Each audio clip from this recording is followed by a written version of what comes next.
What's up guys, and welcome back to another episode of Motorsport Manager. We're back once again with this series for episode number 2. In the previous episode, it was our very first episode of this series, so if you haven't seen it, go check it out and get up to speed with what this game is all about. Basically, it's a manager game. We own our own F1 team. We're trying to build it up from scratch and get to like the top tier in Formula Racing, so that's essentially what the goal is. As you can see, our bank balance is 184,000. In the grand scheme of things, that's literally nothing, and our monthly profit is still in the green, so that is also very good. If you can't tell already, I gave the beard a bit of a shave because, well, we needed an upgrade for weight reduction. Before we get this episode underway properly, we will max out all of the staff in aerodynamics, design, and manufacturing. So we are actually at capacity now, and if you want to hire more people to work on the car, you can see the slight improvements there in the performance gain. But if we want to hire more staff to make the car better, from now on we have to start upgrading the headquarters. So I believe we do have some upgrades on the way. For aerodynamics, it's going to take one race for that to follow through, and then we'll have a new limits or ceiling to the amount of staff members we can hire. So obviously the aerodynamics will be a lot better for next episode. Manufacturing, that is also an episode, a race away as well.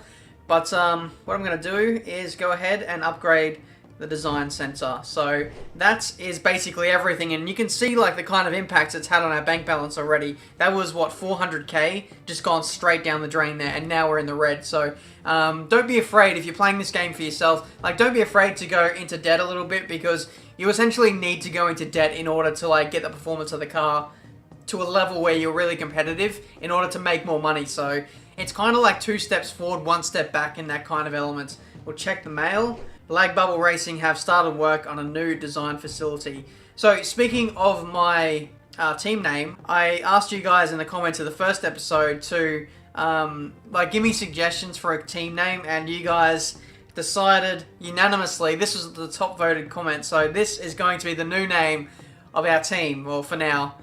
Corner Cut Motorsport,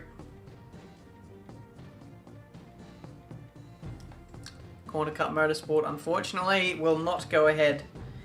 There's simply not enough characters. It's going to have to be Lag Bubble Racing for another episode. I'm sorry to the hundreds of people who actually wanted to change the name to Corner Cut Motorsport, but we're going to have to think of something else. Leave it in the comments, and the most popular one will get changed for next episode. With all that waffling out of the way, we are going to start our 3rd Grand Prix, but our first one of this episode. Schneider Motorsport are stretching that lead at the top of the Constructors' Championship. It's exactly what you want to see. Is anyone going to be able to catch Schneider Motorsport? Well, we're going to try. We're taking risks here because we want to catch these guys and be the quickest team in this championship, so to speak. So we have a dilemma to solve. Who should we try and please more? Fans or sponsors?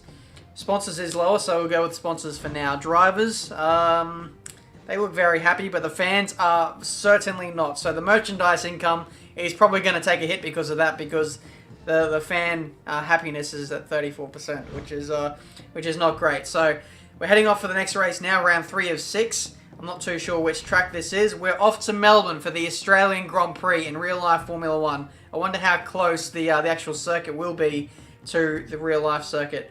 So we have a low chance of safety car and a chance of rain striking in 22 minutes. So that might be towards the end of the session, if anything. So we'll see how we go.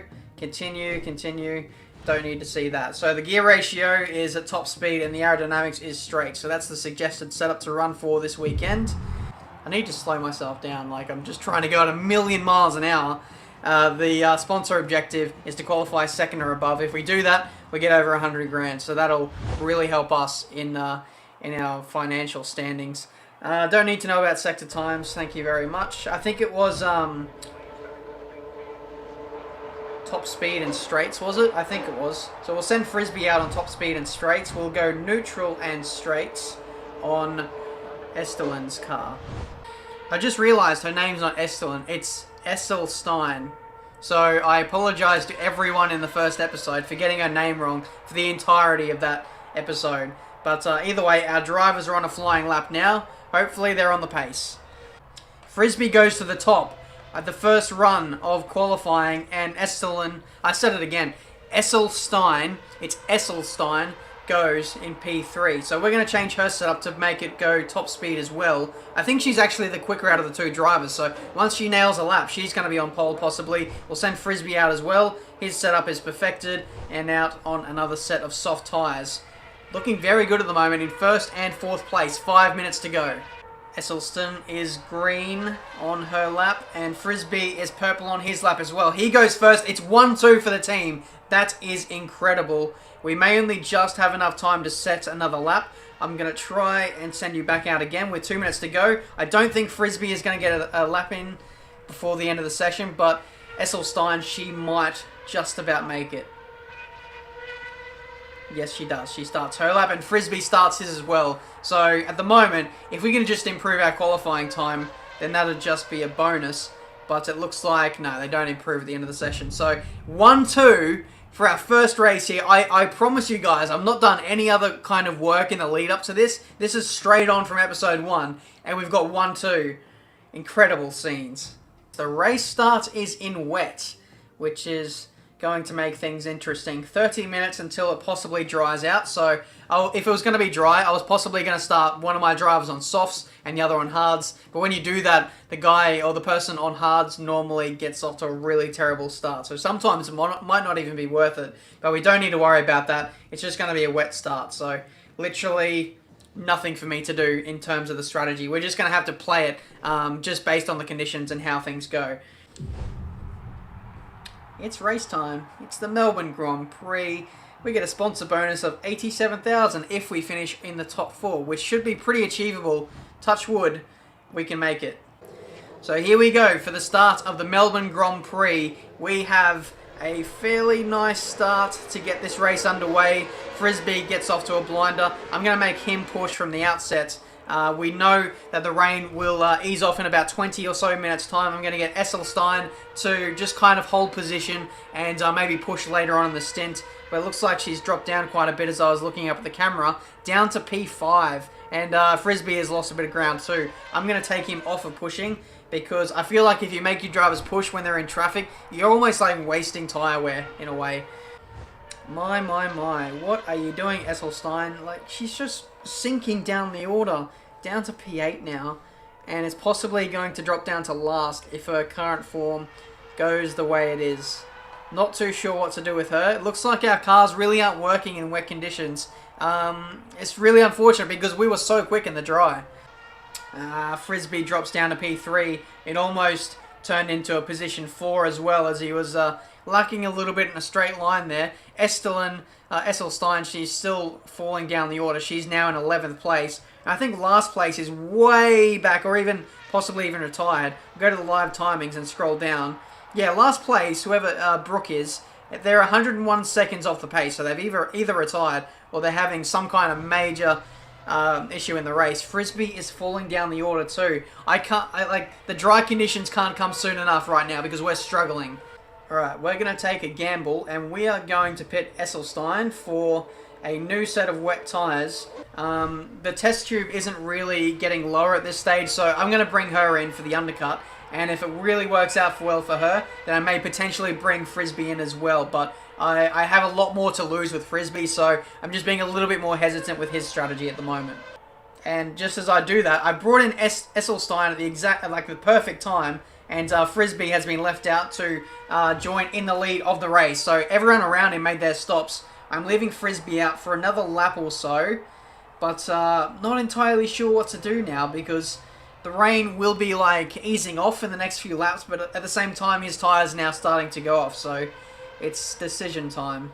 Alright, I've decided to play it a little bit safe with Frisbee. We made him push and pit. And he's on a fresh set of tyres now. Both of our drivers are pushing on their current set. Esselstyn, her tyre wear is really starting to wear out at a rate that I wasn't comfortable with. So we'll leave her where she is. She has moved up a few places. There is the safety car. Oh no, yellow flag. So it's not the full course caution.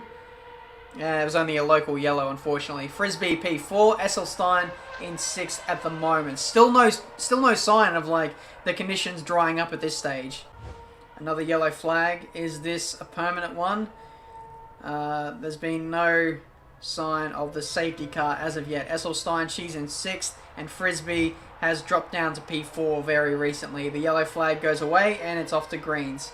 We're going to pit in Frisbee now for a new set of wet tyres. His degradation was really quite bad, and that was partly my fault. I left him on push for like the entirety of that stint, so that stint didn't last too long. I'm actually going to take him off of pushing. I'm going to put him on neutral, and if it stays like it is for the rest of this race, then it may be just that final set of wets to take him to the end. He actually moves up into P3 when his tyres are really starting to go off there. I'm going to go to Esselstein, and I'm going to pit her too. We're going to pit her right at the last second and go onto a set of wets. I believe on this game, it doesn't matter if you bring in both of your drivers at the exact same time. Like, they don't stack in the pit lane, so you can be very efficient that way if you feel that it's time to change tyres. So, it's a bit of a waiting game now to see whether it dries up or whether tyre wear comes into this for the rest of this race. Oh no! Frisbee's retired. Oh, you kidding me? And now there's a dilemma for Esselstein. The track is drying up. Shall I pit this lap for a set of dry tyres? Looking at the test tube there, it's still very full there. We're going to leave her out for another lap or so. But I can't believe it. Frisbee was in P3 and he was on target to beat the sponsor objective. That would have been a huge boost for us in financial standings, but that's so frustrating. We've got to focus on Esselstein now. Bring her in at the end of this lap and put on a set of soft tyres to run to the end of this race. If we look at the live timings at the moment, there's only one other person in front of her who is on a set of dry tyres, and they're actually on the hards. So very interesting at the moment. We look at the live feed. 2 laps to go. Esselstein, she's in 6th at the moment. She could potentially get P5, but unfortunately it's going to be nothing like the sponsor objectives we were looking at the start of the race. And here we go across the line. Esselstein comes across and finishes in P6. So, no sponsorship bonus for us in this race. Unfortunately for us, like, Frisbee just retired with a few laps left to go. And that was basically all she wrote for us there. So, bit of a disappointing race there in the end. And we got an achievement for retiring. So, that's exactly what you want to see. Driver's standings. Esselstein overtakes her teammate and moves into P5 on 26 points. Constructors. Lag Bubble Racing is still holding down 2nd, and if I'm going to be brutally honest, it's going to be near impossible for us to catch Schneider Motorsport at this point. Let's take a look at our young driver section. We have one driver who is Raina Willard. The pace, speed, consistency, all that kind of thing, it's definitely not as good as what our regular drivers are. Actually, what I'm going to do is I'm going to release you. I'm not happy with that driver. Thank you. And we're going to up the investment level, and hopefully the next time the scout comes along, maybe we'll have a better... oh, that's not good. We've already spent too much money.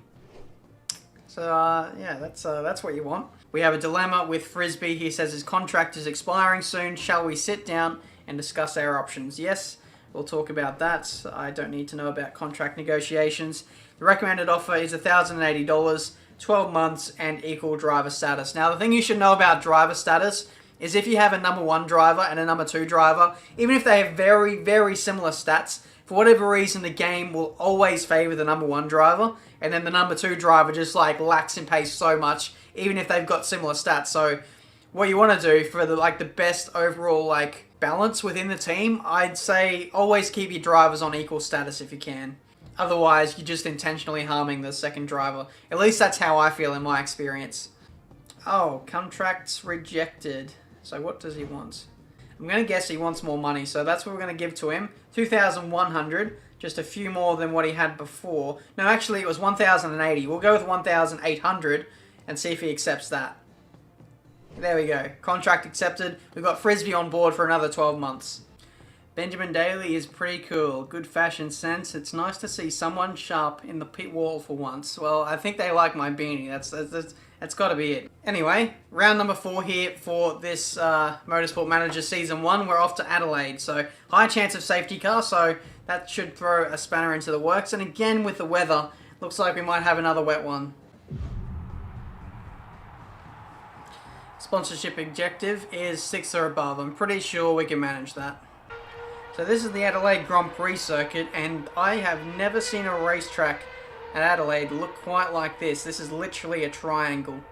Frisbee and Estelin on good lap times at the moment. Esselstein, she goes P2, so that's good to see. We'll send them out for another lap. I will put Frisbee on the same setup as Esselstein and send them out once again for another couple laps. Frisbee improves to go purple. Esselstein, however, isn't managing to find anything, and now the weather is starting to come into it. I think that was perfect timing. I'll send them out for another run just in case the track conditions are still good, but I have a feeling that they're just about to go out the window. Frisbee doesn't manage to improve. Esselstein, she improves despite the fact that it starts raining, and I think that might be all she wrote in terms of this qualifying session. Once again, we're in really good position for the race, so we'll see with 1 minute left to go. Is it still good enough to improve? They're both on green sectors, and it's just a duel here between the teammates for pole position. Once again, it's a 1-2. Can we please convert it for the race this time? Much closer effort this time in qualifying. The difference less than a tenth. And the other cars around us are only a tenth and a half, 2 tenths behind us. So it's going to be very close for this race. Hopefully it's going to be a dry one. Fantastic effort from Eva, from the crew. I'd be nothing without them. So that is a really, really good result. And it looks like the conditions may favour us here for this race. So what we're going to do is I'm going to do what I was originally going to do in the first race. I'm going to start one of my drivers on hards and the other on softs just to compare the two tyres. It looks like it's going to be cooler conditions, so possibly the soft tyre is going to work really well in this race. So it's going to be interesting to see how it goes. Hopefully this time we can come away with a really good result. Alright, so here we go for race number 4 of this season, and Esselstein on the soft compound tyres gets off to an absolutely shocking start. What is it with our cars and crap starts? It's like they've been learning starts from me. This is ridiculous. We're in P4 and 6 at the moment. I'm going to get Frisbee to conserve. I'm going to make him go like on a 1-stop possibly for this race. Take him maybe 15 laps into the race. Try and balance the tyre sets. And with Frisbee, with Esselstein, sorry, it's going to be much more aggressive. Maybe the use of more soft compound tyres. Maybe a 2 or 3 stop race for this one for her. So at the moment, they're just jostling over P5 and 6 at the moment, which isn't that great. Okay, so coming on to lap 5 now, we've got 2 of our drivers on very differing strategies here. I've told Esselstein to push, whereas Frisbee is conserving.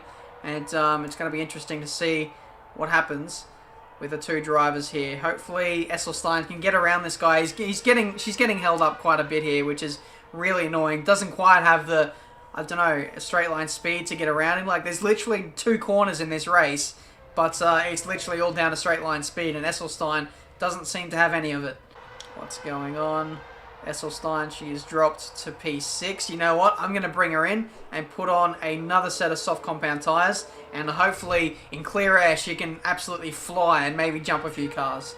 Rejoining on the track. Looks like everyone is making their stops on the subsequent lap. Esselstein almost goes a lap down due to the short nature of this lap time around this track. Frisbee, we're going to take you out of conserving and we're going to put you on a neutral strategy for now. Now is your time to shine on the hard compound tyres. You've got track position, but it looks like there may be some lap cars getting in the way possibly. Esselstein, she's pushing in clear air, so that's exactly what I want to see. The race is now starting to open up for us a little bit. It's getting to crunch time now. I am possibly going to pit Estelin first. I'm going to get her to push, and we're going to pit her for hard tyres, and she is going to run to the end of this race now. I'm going to leave Frisbee out for this lap, and I'm going to get him to push and pit for another set of hard compound tyres. So he's doing the 1-stop. Estelin, she's on the 2-stopper. Ah, come on, Frisbee. He's just dropped a place, back to P3. Now he's up to P1.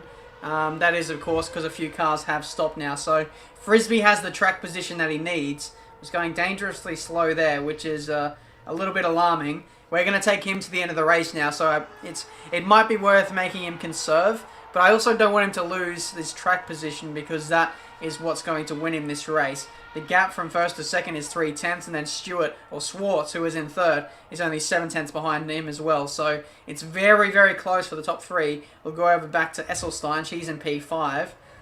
And her tyre wear not seemingly as good as what Frisbee's is. Actually, what I'm going to do with Esselstein, I'm going to get her to push and use up the life of her hard compound tyres, and then I'm going to get her to come in again and put on a soft compound tyre and just see if we can win the race that way, possibly. Frisbee doing really well out there in first place. We're going to get him to conserve at the moment because there's no immediate threat around him, so we'll use that clean air to save tyres for the end of the race because we know these guys behind are going to be chasing him fast. Esselstyn is in, and we're putting her on a set of soft tyres like I said before.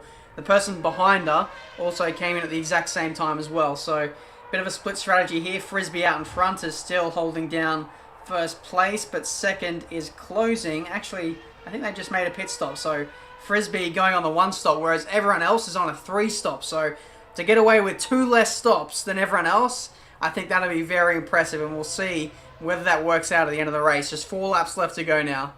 No. Esselstyn, she's getting held up in traffic here. 2 laps to go now, and Frisbee is literally crawling. He's getting overtaken by lap cars. Luckily for us, the gap is 21 seconds, so he can drive as slow as he likes. I think he should be okay, but his tyres are approaching that dangerous stage where they might fall off the cliff. So here we go on the last lap now. The gap is now down to 19 seconds, and he's getting held up by a lap car. Gap is 18 seconds. We'll fast forward. Esselstyn, she's in P4. She's been held up in traffic for the majority of this race. But Frisbee comes across the line to win our first race in Motorsport Manager, I believe. Awesome result there. We get the sponsorship bonus of 87,000. And that's going to be a massive boost for us in not only the drivers, but in the Constructors' Championships as well. 15 seconds back to Edge Burt in the Penasco car. Looks like the 1-stopper was the one to go on. After all, Esselstyn, after starting on pole, I think she'd be a little bit disappointed to finish down in 4th place there. Possibly screwed over by the strategy a little bit there, so we could have done better with her. It looks like traffic was, it was really hard to overtake around this track despite it being a straight line, or like literally being like an oval track, so very interesting to see that. Only 5 cars finishing on the lead lap, and that helps us out in the drivers and the constructors. Frisbee moves up to P3, and we're going to hold down second in the constructors, no doubt there. The profit and loss for July looks really good, in the green by almost 200k, so that is exactly what you want to see. We'll check the mail. Nothing really to speak of there. Look at the young drivers, see if we have a... Nope. We're going to release him. We're going to be really brutal with our young drivers. Like, we're going to have like a Red Bull young driver program style approach. Like, unless we get like the best of the best, I think we're just going to turn down our drivers. Ultimately, we want a young driver who's already faster than our established drivers. We've got a dilemma. Manufacturing upgrade or aerodynamics upgrade. We're going to go with the manufacturing one because that gives the bigger gain, even though it's going to be a big loss in terms of cash flow. We'll do it anyway and continue. I've also got some good news as well. Our aero department, design and manufacturing have all been upgraded in that race that we just did there. So we have a lot of potential to improve the car, so we can hire a lot more staff. Let me know down in the comments whether I should actually just fill up the entire bar full of staff and just improve the car that way, even though it'll give us a big monthly cost in terms of hiring all these staff. Let me know whether it's worth it. But I think that it's going to do this episode for today for Motorsport Manager, episode number 2. If you're new to my channel, make sure you subscribe to see plenty more racing game videos in the future. And also let me know if you want to see more of this Motorsport Manager series. I'm not too sure whether you guys enjoy it or not, so just let me know and leave a like if you do. So thanks for watching, guys. Until my next video, I'll see you next time.